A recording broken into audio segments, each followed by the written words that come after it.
दोस्तों आज के इस वीडियो में हम संजय दत्त के 50 अननोन एंड रेयर फैक्ट्स बताएंगे, तो वीडियो को एंड तक जरूर देखें। चलिए बिना टाइम वेस्ट किए स्टार्ट करते हैं। Fact number 1। दोस्तों संजय दत्त का पूरा नाम संजय बलराज दत्त है। वो 29 जुलाई 1959 को बम्बई में पैदा हुए।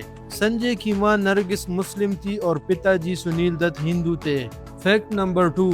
संजय दत्त के नाम के पीछे भी एक दिलचस्प कहानी है। जब सुनील दत्त और नरगिस माँ बाप बनने वाले थे, उन्होंने न्यूज़पेपर के जरिए लोगों से बेबी नेम्स सजेस्ट करने को कहा। लोगों ने उनको बहुत से नाम सजेस्ट किए और कई नामों में से संजय नरगिस को सबसे ज्यादा पसंद आया और इसी तरह उनके बेटे का नाम संजय दत्त पड़ा। Fact number 3। दोस्तों संजय दत्त पहली बार साल 1972 की फिल्म रेशमा और शेरा में नजर आए थे, जिसमें वो एक कव्वाली सिंगर के रूप में आए थे। उस वक्त उनकी उम्र लगभग 14 साल की थी और फाइनली साल 1981 की फिल्म रॉकी से संजय दत्त ने अपना डेब्यू किया as a main lead hero.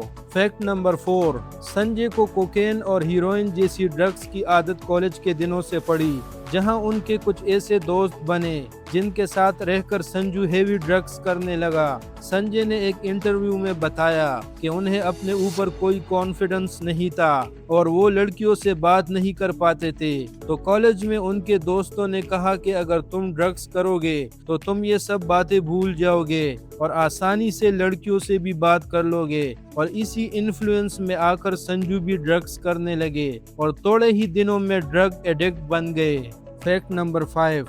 जब नरगिस का देहांत हुआ तब संजय बिल्कुल नहीं रोया था, लेकिन कुछ समय बाद उनके एक दोस्त ने उन्हें न्यूयॉर्क के हॉस्पिटल में रिकॉर्ड किया गया उनकी मां का आखिरी मैसेज सुनाया। मैसेज में नरगिस ने कहा था, संजू हमेशा जमीन से जुड़े रहना। ये सुनते ही संजय टूट गया और लगभग 4 से 5 घंटे तक फूट फूट कर रोता रहा। Fact number 6। नरगिस ने अपने बेटे संजय दत्त से वादा किया था कि वो संजय की डिबोट फिल्म रॉकी के प्रीमियर पर जरूर आएंगी, चाहे स्ट्रेचर पर आना पड़े। लेकिन रॉकी के रिलीज से 4 दिन पहले नरगिस का देहांत हो गया। प्रीमियर में सुनील दत्त के साथ वाली सीट खाली रख दी गई मां की याद में। Fact number 7। फिल्म सड़क में महारानी का जो कैरेक्टर है वो संजय दत्त के रियल लाइफ इंसिडेंट से इंस्पायर है। संजय अपनी ड्रग्स की सप्लाई लेने के लिए मुंबई के चौल में जाया करते थे और वहां एक सप्लायर ट्रांसजेंडर थे। तो संजय ने ये किस्सा महेश भट्ट को सुनाया, जिसे इंस्पायर होकर फिल्म का विलन कैरेक्टर महारानी फिल्म के स्क्रिप्ट में ऐड किया गया।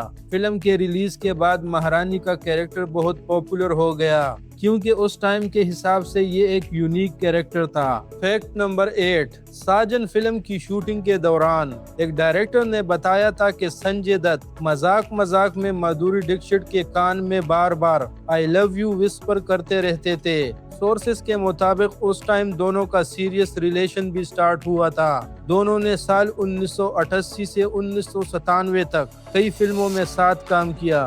Fact number 9। सोर्सेस के मुताबिक जब साल 1993 में मुंबई बॉम्ब ब्लास्ट केस में संजय दत्त का नाम आया और उनको जेल हुई, तब माधुरी का दिल बुरी तरह से टूट गया। माधुरी ने संजय से दूरियां बनाना शुरू कर दी और वहीं पर दोनों का रिश्ता खत्म हो गया। Fact number 10।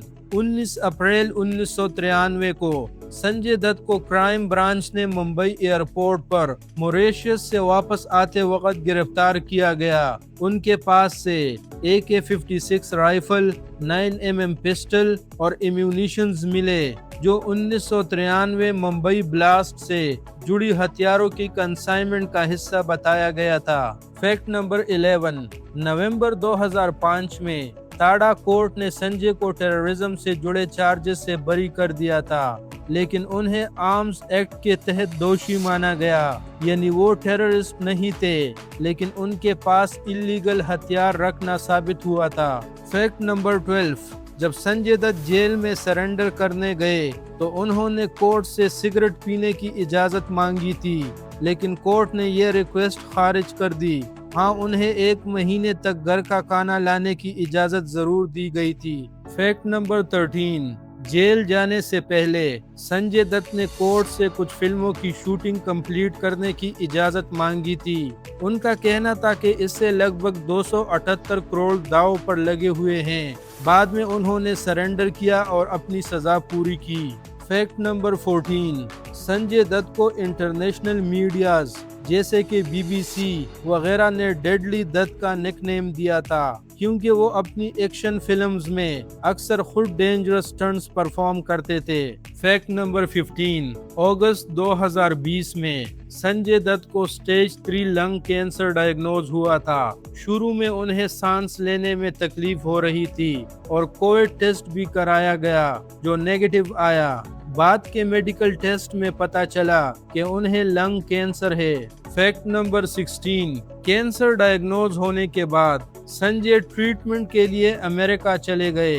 कई महीनों के इलाज के बाद उन्होंने कैंसर को मात दी और फिर से फिल्मों की शूटिंग और अपने काम पर वापस लौट आए। फैक्ट नंबर 17, संजय दत्त की फैमिली का कैंसर से बहुत पुराना रिश्ता है। उनकी मां नरगिस का 1981 में पैंक्रियाटिक कैंसर से देहांत हुआ था। पहली वाइफ ऋचा शर्मा 1996 में ब्रेन ट्यूमर से गुजर गई और 2020 में खुद संजय दत्त को लंग कैंसर डायग्नोज हुआ। एक ही परिवार ने 3 अलग दौरों में कैंसर का दर्द झेला।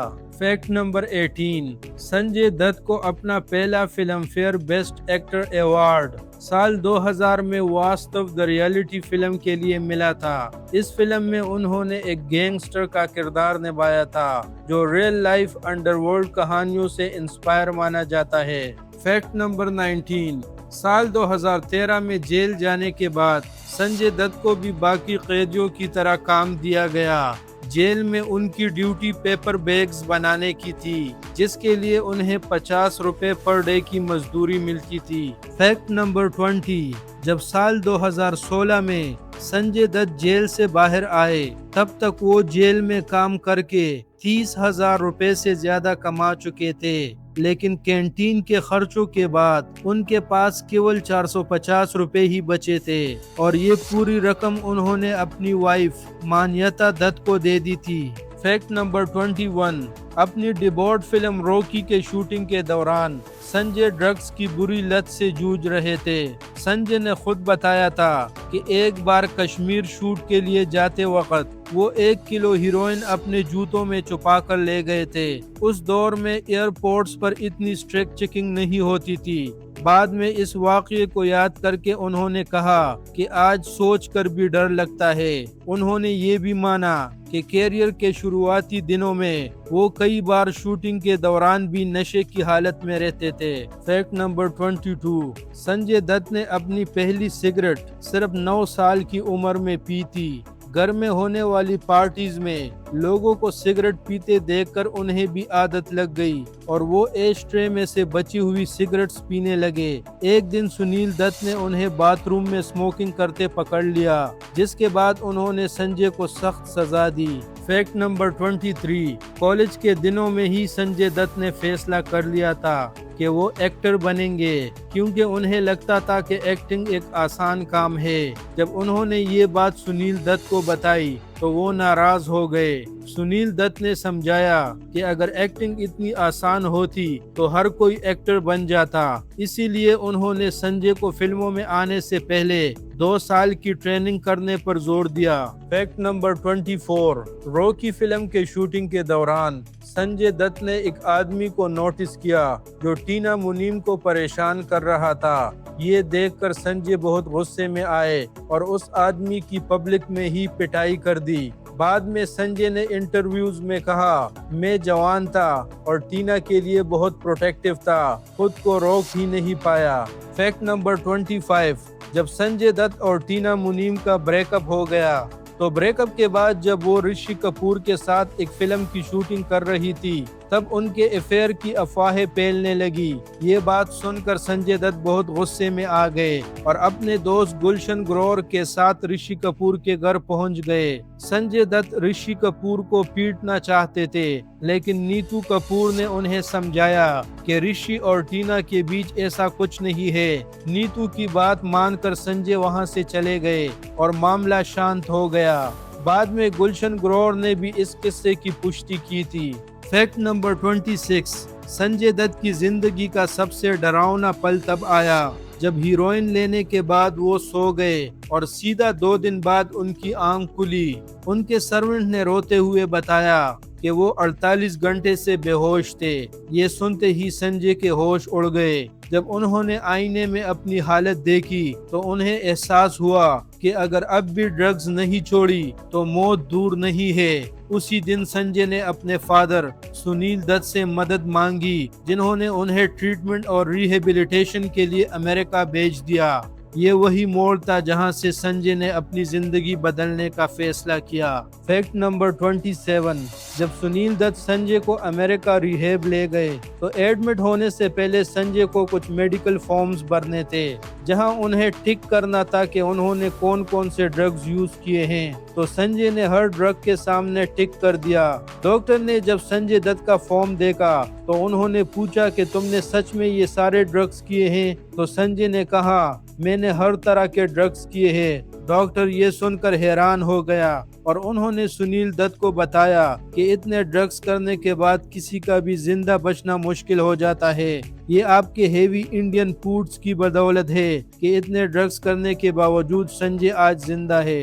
फैक्ट नंबर 28, रिहेबिलिटेशन के दौरान संजय दत्त ने फैसला कर लिया था कि वो इंडिया वापस नहीं लौटेंगे। उनका प्लान अमेरिका में ही रहकर अपना बिजनेस शुरू करने का था, लेकिन सुनील दत्त ने बेटे को समझाया कि वो एक्टिंग को एक और मौका दे। संजय अपने फादर की बात टाल नहीं पाए और आखिरकार इंडिया लौटकर फिल्मों में फिर से कमबैक किया।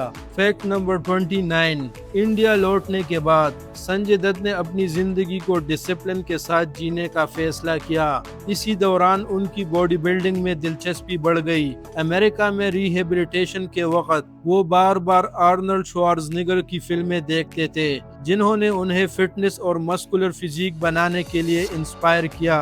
बाद में संजय ने जिम और फिटनेस को अपनी जिंदगी का अहम हिस्सा बना लिया। फैक्ट नंबर 30, रिहेब से आने के बाद संजय दत्त ने दो दिलों की दास्तान और जान की बाजी जैसी फिल्मों में काम किया, लेकिन दोनों ही बॉक्स ऑफिस पर फ्लॉप रही। कैरियर एक मुश्किल दौर से गुजर रहा था और उन्हें एक बड़ी हिट की सख्त जरूरत थी। तब डायरेक्टर महेश भट्ट ने उन पर भरोसा जताया और उन्हें नाम फिल्म में कास्ट किया। फिल्म जबरदस्त हिट साबित हुई और संजय की परफॉर्मेंस को क्रिटिक्स और ऑडियंस दोनों ने खूब सराहा। नाम की सक्सेस ने उनके कैरियर को नई जिंदगी दी और उसके बाद उनके पास फिल्मों की लाइन लग गई। संजय आज भी मानते हैं कि नाम फिल्म उनके कैरियर का सबसे बड़ा टर्निंग पॉइंट था। फैक्ट नंबर 31, साल 1987 में संजय दत्त ने एक्ट्रेस ऋचा शर्मा से शादी की और दोनों की एक बेटी हुई, त्रिशाला।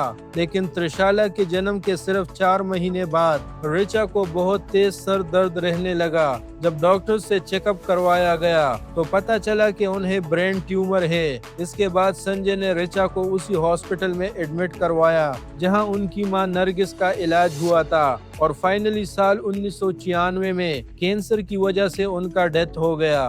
फैक्ट नंबर 32, साजन फिल्म के लिए पहले आमिर खान को अप्रोच किया गया था, लेकिन जब बात नहीं बनी तो मेकर्स ने संजय दत्त को कास्ट किया। फिल्म में संजय की परफॉर्मेंस इतनी पसंद की गई कि वो पहली बार Filmfare award for best actor के लिए नॉमिनेट हुए। फैक्ट नंबर 33, साल 1993 बम्बई बॉम्ब ब्लास्ट केस के इन्वेस्टिगेशन के दौरान संजय दत्त ने कोर्ट को बताया कि उन्होंने अपनी फैमिली की हिफाजत के लिए हथियार रखे थे, क्योंकि उस वक्त बाबरी मस्जिद डिमोलिशन के बाद देश के कई हिस्सों में दंगे हो रहे थे। लेकिन कोर्ट ने उनकी बात नहीं मानी, क्योंकि AK-56 राइफल के अलावा उनके घर में पहले से लाइसेंस गन्स भी मौजूद थे, तो उनको और गन्स की क्या जरूरत थी। फैक्ट नंबर 34, जब खलनायक फिल्म साल 1993 में रिलीज हुई तब संजय दत्त जेल में थे। फिल्म की प्रमोशन के दौरान उनका iconic dialogue yes I am the villain काफी यूज किया गया,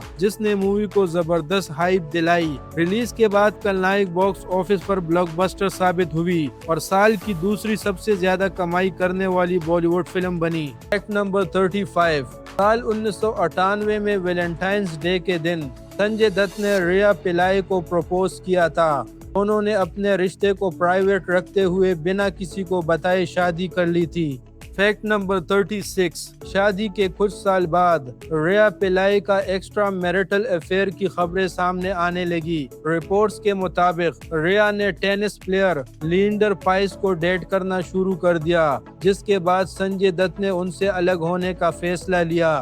दोनों कई सालों तक अलग रहे और आखिरकार साल 2005 में उनका ऑफिशियल डाइवोर्स हो गया। फैक्ट नंबर 37, वास्तव फिल्म के क्लाइमेक्स में जहां रघु अपनी मां से खुद को गोली मारने की गुजारिश करता है, वो इमोशनल सीन संजय दत्त ने सिर्फ एक ही टेक में कंप्लीट किया था। संजय की रिक्वेस्ट पर डायरेक्टर महेश मांजरेकर ने इस सीक्वेंस को एक ही टेक में शूट किया और उस पल को कैप्चर करने के लिए एक साथ 7 कैमरास का इस्तेमाल किया गया था। फैक्ट नंबर 38, वास्तव के रिलीज के बाद संजय दत्त ने बताया था कि रघु का किरदार निभाते वक्त उनके दिमाग में अल पचीनो की फिल्म स्कारफेस थी। उन्होंने कहा कि वो भी स्कारफेस की तरह एक इंटेंस और पावरफुल गैंगस्टर रोल करना चाहते थे और वास्तव उनके लिए उस सपने को पूरा करने का मौका बना।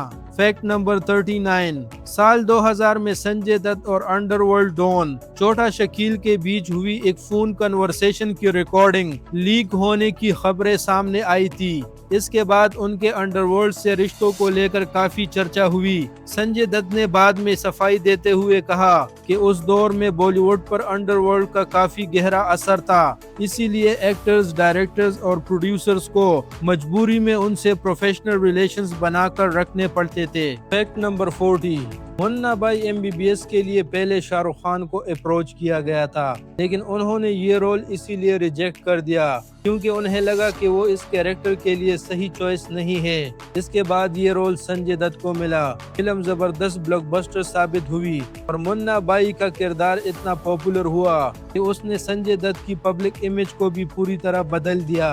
फैक्ट नंबर 41, मुन्ना भाई MBBS पहली फिल्म थी जिसमें संजय दत्त और उनके फादर सुनील दत्त एक साथ स्क्रीन शेयर करते नजर आए। इससे पहले दोनों रॉकी में जरूर थे, लेकिन उस फिल्म में उनका एक भी सीन साथ नहीं था। मुन्ना भाई MBBS ने पहली बार बाप बेटे की इस आइकॉनिक जोड़ी को एक ही फ्रेम में दिखाया। फैक्ट नंबर 42, मुन्ना भाई MBBS के शूटिंग के दौरान एक सीन में संजय दत्त और सुनील दत्त को एक दूसरे को गले लगाना था। ये पल दोनों के लिए इतना इमोशनल था कि डायरेक्टर के कट बोलने के बाद भी बाप बेटा काफी देर तक एक दूसरे को गले लगाए रहे। फैक्ट नंबर 43, साल 2009 में संजय दत्त ने समाजवादी पार्टी ज्वाइन करके चुनाव लड़ने का फैसला किया था, लेकिन उनके खिलाफ चल रहे क्रिमिनल केस की वजह से सुप्रीम कोर्ट के फैसले के बाद वो इलेक्शन लड़ने के लिए एलिजिबल नहीं रहे और उनकी उम्मीदवारी रद्द हो गई। फैक्ट नंबर 44, जेल में अच्छे व्यवहार की वजह से संजय दत्त को उनकी सजा खत्म होने से 60 दिन पहले ही रिहा कर दिया गया था। जेल से बाहर निकलते ही उन्होंने बाहर लहराते तिरंगे को सैल्यूट किया और कहा कि जेल का ये सफर उन्हें एक बेहतर और बदला हुआ इंसान बना गया है। फैक्ट नंबर 45, साल 2019 की फिल्म संजू में संजय दत्त की ख्वाहिश थी कि वो अपने पिता सुनील दत्त का किरदार खुद निभाए, जिसे बाद में परेश रावल ने प्ले किया। संजय का मानना था कि वो अपने फादर को सबसे ज्यादा अच्छी तरह समझते हैं और इस रोल के साथ पूरा इंसाफ कर सकते हैं। मेकर्स ने इस आइडिया पर विचार किया, लेकिन आखिर में इस रोल के लिए परेश रावल को ही फाइनल किया गया।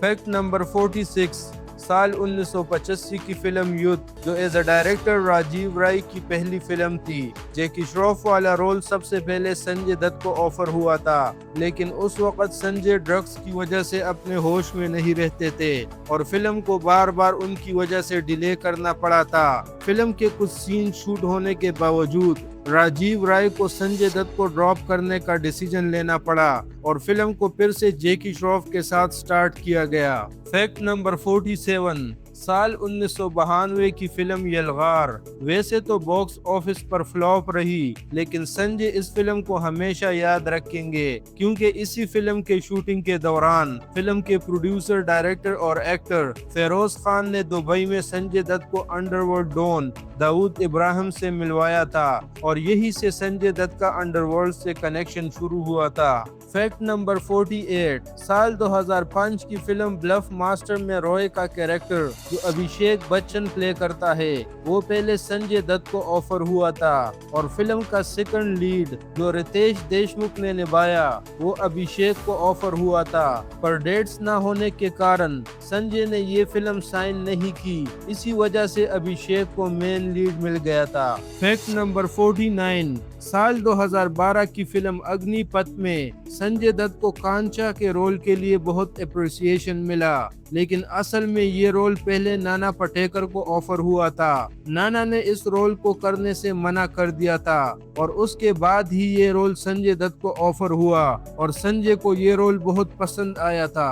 फैक्ट नंबर 50, साल 2017 की फिल्म भूमि ऐसी पहली फिल्म थी जिसको संजय ने जेल से निकलने के बाद साइन की थी।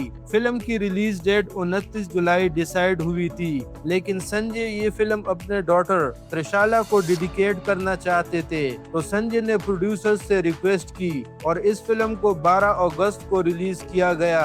ऐसा संजय ने इसलिए किया क्योंकि 12 अगस्त को त्रिशाला का बर्थडे था। तो दोस्तों ये थी संजय दत्त की लाइफ की कुछ इंटरेस्टिंग फैक्ट्स। आपको ये फैक्ट्स कैसे लगे कमेंट्स में जरूर बताएं। दोस्तों ये थी आज की वीडियो फिल्म लाउंज पर। अगर आपको ये वीडियो पसंद आई हो तो लाइक जरूर करें, चैनल को सब्सक्राइब करें और बेल आइकन को दबाना मत भूलें क्योंकि ऐसी और भी इंटरेस्टिंग वीडियोस आती रहेंगी। मिलते हैं नेक्स्ट वीडियो में, तब तक के लिए keep loving cinema, keep loving film lounge.